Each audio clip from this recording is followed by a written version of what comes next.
नवंबर 2019 में प्रधानमंत्री आवास के बाहर सुरक्षा असाधारण रूप से कड़ी थी। आधी रात को एक गाड़ी अंदर दाखिल होती है। गाड़ी से उतरते हैं रॉ चीफ सामंत गोयल। उनके हाथ में एक मोटी फाइल होती है जिस पर लाल अक्षरों में लिखा होता है कॉन्फिडेंशियल। करीब 15 मिनट इंतजार के बाद कमरे का दरवाजा खुलता है। प्रधानमंत्री नरेंद्र मोदी सामने खड़े होते हैं और पूछते हैं कि इतनी रात को आने की क्या जरूरत पड़ गई। सामंत गोयल कहते हैं, सर हमने हाफिज सईद को ढूंढ लिया है। हफीज सईद 26 नवंबर का मास्टरमाइंड जिसके वजह से मुंबई में की मासूम लोग मारे गए थे। हफीज सईद का नाम सुनकर प्रधानमंत्री ने तुरंत एक मीटिंग बुलाई। उसी रात कैबिनेट कमेटी ऑन सिक्योरिटी की मीटिंग बुला ली जाती है।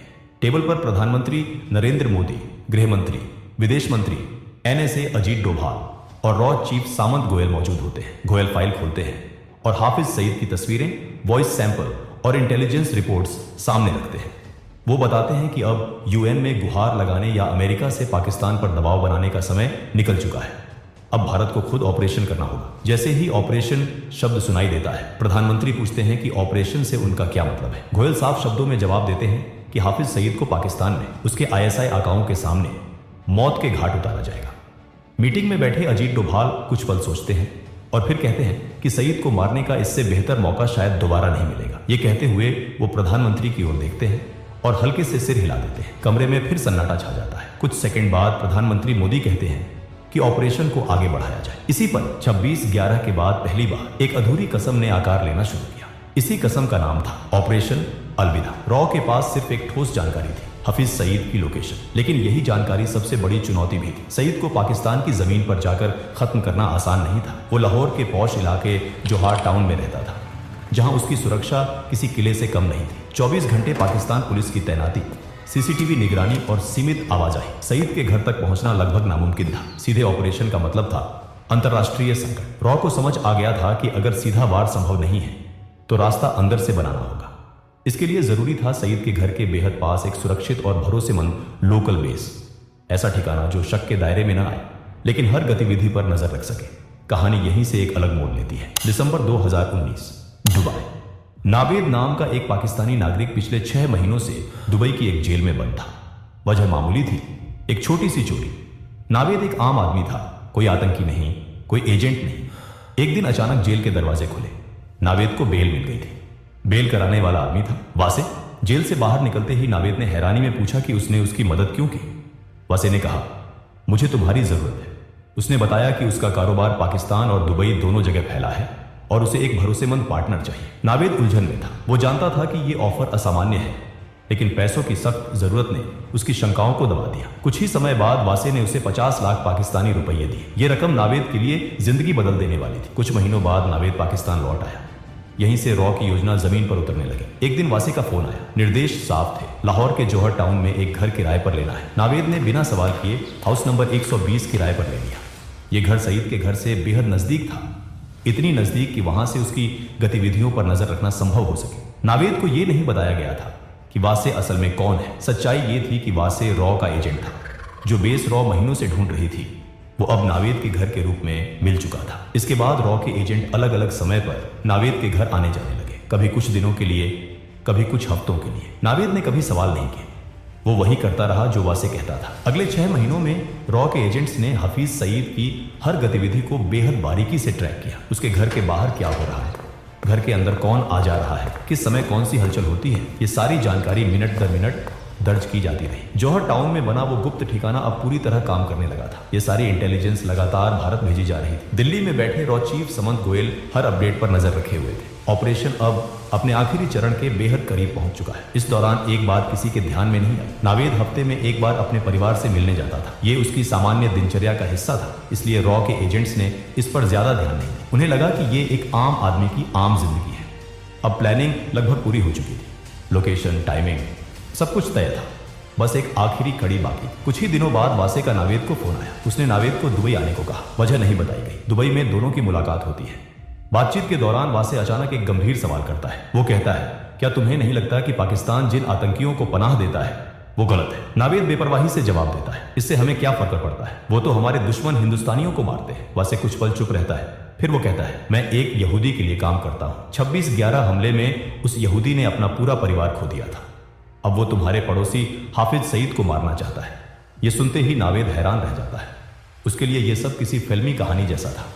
वासे आगे कहता है, मुझे सईद को मारने में तुम्हारी मदद चाहिए। नावेद को यह बात मजाक लगती है। वो साफ कहता है कि वो इसमें शामिल नहीं होगा, लेकिन वासे उसे एक और ऑफर देता है। अगर वो मदद करता है तो उसे अपने पूरे परिवार के साथ अमेरिका में बसाया जाएगा, साथ ही करोड़ों रुपये भी मिलेंगे। नावेद के सामने अब जिंदगी का सबसे बड़ा फैसला था। एक तरफ डर, दूसरी तरफ पैसों और सुरक्षित भविष्य का लालच। काफी देर सोचने के बाद आखिरकार नावेद हाँ कह देता है। इसके कुछ ही समय बाद नावेद के खाते में 15 करोड़ रुपए ट्रांसफर कर दिए जाते हैं। ये इस बात का संकेत था कि अब पीछे हटने का कोई रास्ता नहीं है। अब ऑपरेशन अलविदा अपने अंतिम मोड़ पर था।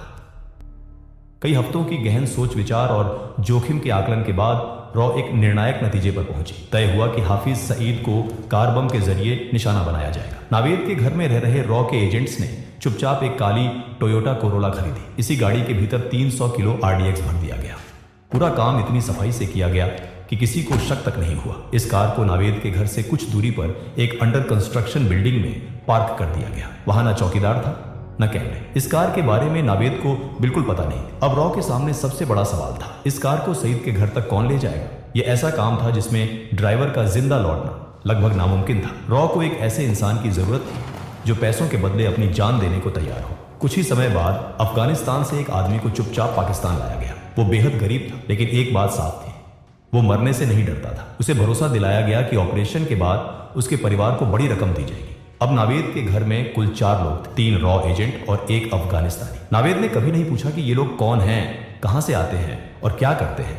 वो वही करता रहा जो उसे वासे कहता था। रॉ का प्लान अब तक बिना किसी रुकावट के आगे बढ़ रहा था, लेकिन हर ऑपरेशन में एक ऐसा पल आता है जहां सब कुछ अचानक बदल जाता है। 13 मई 2021 वासे, जो इस पूरे नेटवर्क की सबसे अहम कड़ी था, नई दिल्ली में अपने परिवार के साथ ईद मनाने आया हुआ था। त्योहार के बाद वो अगले ही दिन दुबई लौटने के लिए घर से निकलता है। रास्ते में अचानक उसे चक्कर आता है। वो संभल नहीं पाता और जमीन पर गिर पड़ता है। तुरंत उसे अस्पताल ले जाया जाता है। शुरुआती जांच में डॉक्टरों को पता चलता है कि वो कई दिनों से तेज बुखार से पीड़ित था। कोविड टेस्ट कराया जाता है, रिपोर्ट पॉजिटिव आती है।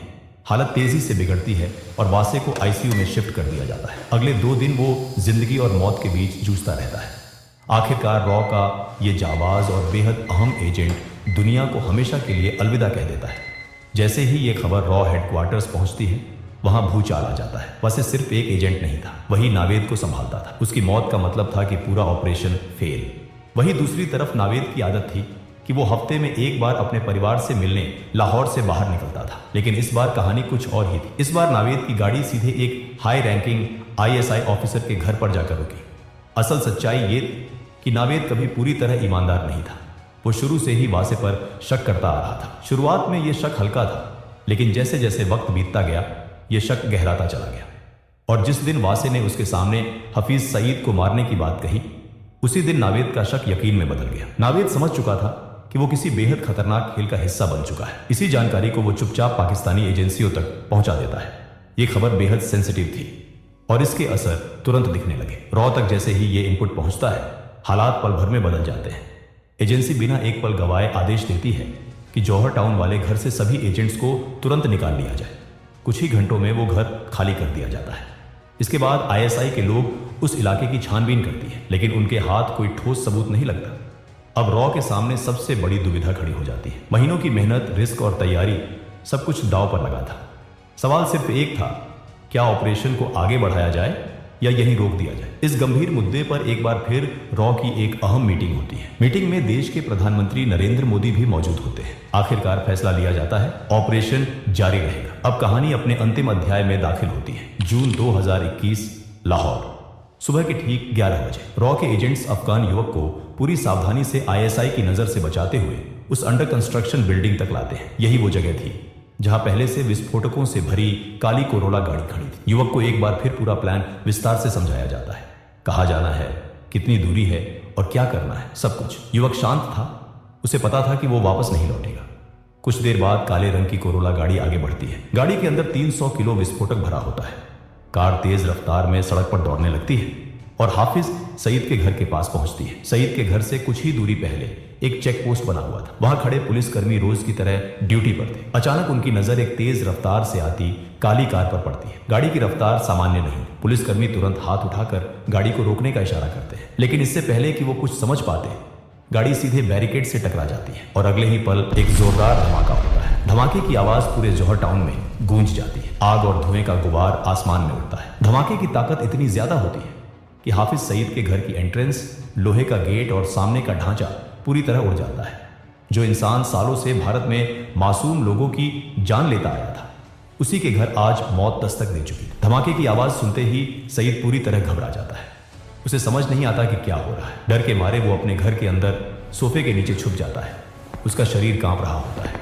पहली बार उसे एहसास होता है कि खतरा अब सिर्फ भारत तक सीमित नहीं है। हालांकि इस धमाके में सईद बच जाता है और इसी वजह से ऑपरेशन अलविदा अपने अंतिम उद्देश्य में पूरी तरह सफल नहीं हो पाता। लेकिन इस नाकामयाबी के बावजूद एक बात बिल्कुल साफ हो जाती है। सईद अब यह समझ चुका होता है कि वो रॉ से बच नहीं सकता। इस घटना के बाद पाकिस्तान में बैठे छोटे बड़े सभी आतंकियों तक एक साफ संदेश पहुंच जाता है। संदेश में कोई शब्द नहीं होते, लेकिन मतलब बिल्कुल साफ होता है। ये नया भारत है। नया भारत जो सिर्फ चेतावनी नहीं देता, नया भारत जो दुश्मन के घर में भी घुस सकता है और चुन चुन कर वार करने की ताकत रखता है। ऑपरेशन अलविदा भले ही अपने लक्ष्य को पूरी तरह हासिल न कर पाया हो, लेकिन उसने पाकिस्तान में बैठे आतंकियों की रूह कंपा दी। अब वो जान चुके थे कि सीमाएं सुरक्षा की गारंटी नहीं है। दोस्तों, ऑपरेशन अलविदा पर आपकी क्या राय है? हमें कमेंट में जरूर बताइए।